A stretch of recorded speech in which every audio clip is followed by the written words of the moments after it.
అనగనగా ఒక రాజు. ఆ రాజుకు ఏడుగురు కొడుకులు. ఒకరోజు ఆ ఏడుగురు రాజకుమారులు వేటకు వెళ్లారు. రాజు వారితో, జాగ్రత్తగా వెళ్ళండి బిడ్డలు, త్వరగా తిరిగి రండి అన్నారు. సరే నాన్నగారు అని వారు బయలుదేరారు. అడవిలో వేటాడి ఏడుగురు అన్నదమ్ములు 7 చేపలు పట్టారు. వాటిని ఎండపెట్టగా 6 చేపలు ఎండాయి. ఒక చేప ఎండలేదు. చేపా చేపా, నువ్వెందుకు ఎండలేదు అని అడిగారు. ఆ చేప, గిడుముకు అంటమచ్చింది, అందుకే ఎండలేదు అని సమాధానమిచ్చింది. గెడుముకు, నీకు ఎందుకు అంటమచ్చింది అంటే, పాలేరు నన్ను ఆవుల దగ్గరకు తీసుకెళ్ళలేదు అంది.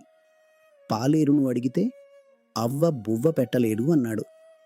అవ్వను అడిగితే, మనవరాలు ఏడుస్తోంది అంది. పాపను అడిగితే, చీమ కుట్టింది అంది. చీమను అడిగితే, నా బంగారు పుట్టలో వేలు పెట్టింది, అందుకే కుట్టాను అంది. అందరూ నవ్వుకున్నారు. చిన్న కారణం కూడా పెద్ద సమస్యలకు దారితీస్తుంది. 7 చేపల కథ సుఖాంతమైంది. తెలుగు జానపద కథలు ఎప్పటికీ చిరస్థాయిగా.